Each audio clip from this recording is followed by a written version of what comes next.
For I am persuaded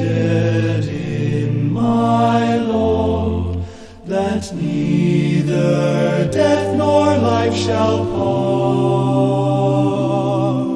no angel power nor present day, nor things to come shall share